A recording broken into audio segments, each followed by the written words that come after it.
नमस्कार, मी कीर्ती गायकवाड। स्वागत आहे आपलं आय न्यूज 28 मध्ये। चला तर मग जाणून घेऊयात महाराष्ट्रातल्या ताज्या घडामोडी। अंमली पदार्थ विक्रेत्याच्या घरावर धाड। कादरी माईन येथे दिनांक 28 मे 2025 मुखबिराद्वारे मिळालेल्या माहितीवरून पोलीस निरीक्षक आसाराम शेटे सोबत स्टाफ पोलीस स्टेशन रामटेक घेऊन आरोपी सुधीर रामदास सोमकुवर वय 52 राहणार कांदरी माईन यांच्या घराची झडती घेतली असता त्याच्या घरी अवैधरित्या अंमली पदार्थ गांजा 109 ग्राम अंदाजे किंमत 2200 रुपयाचा माल मिळून आल्याने त्याच्या विरुद्ध पोलीस ठाणे रामटेक येथे गुन्हा नोंदविण्यात आला। FIR नंबर 411/2025 8 क 20 ब 2 NDPS अन्वये गुन्हा नोंद करण्यात आला। पुढील गुन्ह्याचा तपास उपपोलीस निरीक्षक मोरे करत आहे।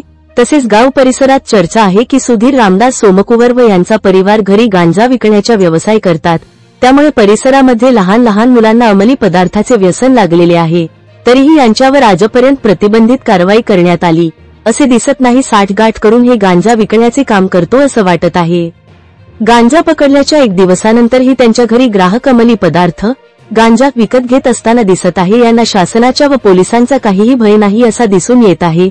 यांचा अवैध गांजा विकण्याचा व्यवसाय बंद झाला पाहिजे असे परिसरातील लोकांचे मत आहे। रामटेक प्रतिनिधी दिनेश काडेकरची रिपोर्ट।